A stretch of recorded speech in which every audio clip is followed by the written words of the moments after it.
BNR gold and diamonds తరుగు తక్కువ బంగారం ఎక్కువ. ఇప్పుడు మన వైజాగ్ లో జూలై 24న గ్రాండ్ ఓపెనింగ్. అండ్ మేము విన్నది ఏంటంటే సార్, ఇప్పుడు ఇదే మీరు అన్నారు కదా, నేను కూడా రిజైన్ చేస్తాం, మాకు వద్దు, మేము బయటకు వచ్చేస్తాం అవసరం అయితే అని అన్న మాటే. మెగాస్టార్ చిరంజీవి గారి దగ్గరికి వెళ్ళినప్పుడు కూడా జానీ మాస్టర్ అన్నప్పుడు శేఖర్ మాస్టర్, చిరంజీవి గారు ఇద్దరు కూడా వద్దు అని చెప్పి సద్దు మరిగినట్టు బయటకైతే వచ్చిన ఇన్ఫర్మేషన్. అంటే ఇప్పుడు వద్దు, ఆయన పాపం రిజైన్ చేస్తానన్నా ఇక్కడ ఆపి వద్దు అన్నట్టుగా వచ్చింది. బట్ అంతకుముందు శేఖర్ మాస్టర్, జానీ మాస్టర్ వాగ్వాదానికి దిగారు. అసలు చిరంజీవి గారు ఏం మాట్లాడారు మీకు ఏమన్నా తెలుసా? అంటే వీళ్ళిద్దరు ఇష్యూ ఏంటి అసలు? మెయిన్ ఇష్యూ వీళ్ళిద్దరు ఇష్యూ ఏంటంటే 5వ తారీఖు ఏదైతే మీటింగ్ జరిగిందో ఆవిడ రాజీనామా చేస్తానన్నారు. అదే పాయింట్ మీద ఫెడరేషన్ వాళ్ళు ఏం చేశారంటే యూనియన్కి ఒక లెటర్ రాశారు. ఎలాగో రాజీనామా చేసిన సభ్యులకి ఎలక్షన్ కావాలా వద్దా అనే అంశంపై మీరు నెక్స్ట్ ఆదివారం మళ్ళీ ఓటింగ్కి వెళ్తున్నారు కాబట్టి, ప్రెసిడెంట్గా మీరు కూడా రాజీనామా చేశారు కాబట్టి దాంట్లో మీ పేరు కూడా చేర్చాలి. అధ్యక్షులతో పాటు మిగతా రాజీనామా చేసిన అందరూ సభ్యులతో పాటు అందరికీ ఎలక్షన్ జరగాలా వద్దా అనే పాయింట్ పెట్టమంటే, ఈవిడ 12వ తారీఖు జరిగిన మీటింగ్లో ఏం చేశారు, ఓన్లీ కమిటీ మెంబర్కి ఎలక్షన్ జరగాల వద్దని రాశారు తప్పితే అది విత్ ప్రెసిడెంట్ కూడా అని రాయాల. అప్పుడు ఫెడరేషన్ మార్నింగ్ రాగానే, ఓటింగ్ రోజు రాగానే చూశారు. చూసి ఇదేంటండి మీరు ఎలా కమిటీకి ఒకదానికే పెడతారు, మీరు కూడా రాజీనామా చేసి మా ముందే మాట్లాడారు, అన్నీ చేశారు కదా, మీ పేరు ఎందుకు లేదు అని అడిగితే, లేదు నేను అనలేదు, నేను శేఖర్ మాస్టర్ అడిగారు ఈ మాట. కాదు ఫస్ట్ అంతా మేము డిస్కషన్ అంతా తర్వాత శేఖర్ మాస్టర్ గారు అది ఎలక్షన్ ఓటింగ్ అన్నప్పుడు అందరూ వస్తాం కదా, మాట్లాడేటప్పుడు మీ పేరు ఉండాలి కదా అంటే, నేను అనలేదు, ఉంటే లెటర్ చూపిండి అని. లెటర్ చూపించడానికి లెటర్ ఇవ్వలే మీరు, 100% లెటర్ ఏమి ఇవ్వలేదు.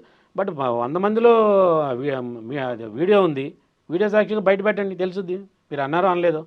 జానీ మాస్టర్ రిజైన్ చేస్తాను అన్నారో అనలేదు, నమస్కారం పెట్టారో లేదో తెలుసుద్ది కదా. అవన్నీ చెప్పకుండా ఓన్లీ ఇది పెట్టగానే ఫెడరేషన్ వాళ్ళు చూసి ఇది కరెక్ట్ అయిన పద్ధతి కాదు, మీరు అక్కడ చెప్పింది ఏంటి, ఇక్కడ రాసింది ఏంటి అని చెప్పేసి వాళ్ళు బాయ్కాట్ చేసి వెళ్ళిపోయారు. వెళ్ళిపోయిన తర్వాత అప్పుడు వీళ్ళు ఏంటంటే ఇంకా వాళ్ళతో సంబంధం లేదు, వాళ్ళు చేసినా చేయకపోయినా మేము చేస్తామని వీళ్ళు పెడుతుంటే అప్పుడు శేఖర్ మాస్టర్ వచ్చారు.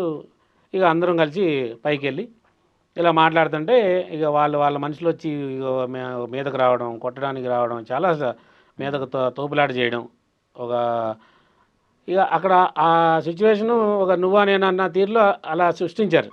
అలా అని చెప్పి వాళ్ళిద్దరికి ఎటువంటి వైరాలు అలాంటి ఏం లేదు, అసోసియేషన్ తప్పుదారి నడుస్తుంది, ఇది ఫెడరేషన్ ఆధ్వర్యంలో వాళ్ళు లేరు కాబట్టి వాళ్ళు ఉంటే బాగుంటుంది అన్న ఉద్దేశంతో శేఖర్ మాస్టర్, మిగతా మా భాను మాస్టర్ వీళ్ళందరూ అడిగారు కానీ ఓన్లీ మీరే చేసి మా దారి మాదే అన్నట్టుగా మాట్లాడారు. అలా కాదు అన్న దానిలో చిన్న అక్కడ వాగ్వాదం జరిగింది, అంతవరకే. ఇది చూసిన చిరంజీవి గారు ఏం చేశారంటే తర్వాత రోజు ఇదేంటి వీళ్ళిద్దరూ అంటే ఇంకా మీడియాలో అంతా నువ్వా నేనా అన్న పోర్ట్రేట్ అయింది. చిన్నగా పిలిచి ఇది ఎందుకు మీరు ఇలా గొడవాడుకుంటున్నారు, ఇండస్ట్రీలో పరుగు పోతుంది అన్నట్టుగా కొంచెం ఆయన కూడా లేదు మీ ఇద్దరు కలిసి ఉండాలి అనేసి ఓన్లీ అంతే అక్కడి వరకే చెప్పారు ఆ రోజు. తర్వాత రోజు ఫిలిం ఫెడరేషన్ అధ్యక్షులు అనిల్ గారు వెళ్ళారు. అనిల్ గారితో క్లారిటీగా, సరే వీళ్ళిద్దరి పర్సనల్ విషయం కాదు, ఇది అసోసియేషన్ విషయం. జానీ మాస్టర్ వైపు ప్రెసిడెంట్గా ఉన్నారు, ఆవిడ ఈ కమిటీ వాళ్ళకి, సెక్రటరీ వీళ్ళందరికీ కూడా కొంచెం పడట్లేదు కాబట్టి ఈ విషయంలో ఎలక్షన్ ఓటింగ్ గీటింగ్ ఏదో ప్రాబ్లం వస్తే ఆయన శేఖర్ మాస్టర్ కూడా అక్కడికి వెళ్ళి ఇది ఖండించారు, ఇది కరెక్టా కాదన్న ఉద్దేశంతో ఇలా అనేప్పటికీ అవునా ఇది ఈ విషయమా, ఇది పర్సనల్ విషయం కాదా అని చెప్పి ఆయన కూడా సరే ఏదన్నా మీరు ఫెడరేషన్ ఆధ్వర్యంలో మీరు ఏది మంచి ఏది చెడో చూసి మీరు నిర్ణయించండి అన్న. దాని ప్రకారం నిన్న కౌన్సిల్ మీటింగ్ పెట్టారు. ఫెడరేషన్ కౌన్సిల్ మీటింగ్ ఏర్పాటు చేసి వచ్చిన కౌన్సిల్ సభ్యులందరికీ వివరించారు ఇప్పటి వరకు ఏం జరిగింది, ఈ 4 నెలలు ఈ 3 నెలల నుంచి ఏం జరుగుతుంది, మే నుంచి ఏం జరిగింది అనేది అందరికీ చెప్పి ఫైనల్గా అందరినీ కూడా మా ముగ్గురిని కూడా పిలిచి చెప్పారు, మీరు ఇప్పటి వరకు చూసిన దాంట్లో మీరు ఈగో ఫీలింగ్స్ తప్పితే ఎక్కువ ఒక వెళ్తున్నారు, ఇది కరెక్ట్ కాదు, ఇది ఒక ఇండస్ట్రీకి మీకే కాదు, మీ యూనియన్ కాదు మిగతా యూనియన్లకు కూడా ప్రాబ్లం వస్తుంది, మీరు ఇలా చేయడం కరెక్ట్ కాదని ఆవిడకి చెప్పారు. అలాగే మమ్మల్ని కూడా అడిగారు, మేము కూడా ఎటువంటి తప్పులు ఉన్నా సరే 100% మీరు ఏ శిక్ష చేసినా మేము రెడీ సార్, మేము ఎవరైతే మా మీద ఎలిగేషన్ చేస్తున్నారో వాళ్ళ అన్ని పేపర్లన్నీ చూడండి, పరిశీలించండి, తప్పు అయితే 100% మేము శిక్షకు నేను రెడీ అని చెప్పడం జరిగింది. అయినా కూడా అని చెప్పేసి అయిపోయిన తర్వాత 19వ తారీఖు ఫెడరేషన్ ఆధ్వర్యంలో మీటింగ్ పెడతాం, మీ సభ్యుల ముందు ఇప్పుడు జరిగిన విషయాలన్నీ చెప్పి దాని తర్వాత సభ్యుల నిర్ణయం ఏమైతే తీసుకుంటారో దాని ప్రకారం ముందుకు వెళ్దాం అన్నారు అనేసి మీటింగ్ క్లోజ్ అయిపోయింది, వచ్చేసాం. కట్ చేస్తే మళ్ళీ ఈరోజు లెటరు నేను అలాగే ఫెడరేషన్ ఏకీభవించట్లేదు.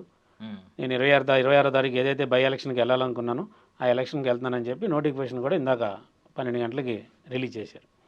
అంటే ఒక ఫిలిం ఫెడరేషను 24 క్రాఫ్ట్లకి పెద్ద. ఏ ప్రాబ్లం అయినా సరే పేమెంట్లు పెరగాలన్నా ఎవరిదన్నా వేరే అదర్ క్రాఫ్ట్స్తో ఏదైనా ఇబ్బంది ఉన్నా మనకు న్యాయం చేసేది వాళ్ళ తీర్పునిచ్చేది వాళ్ళే.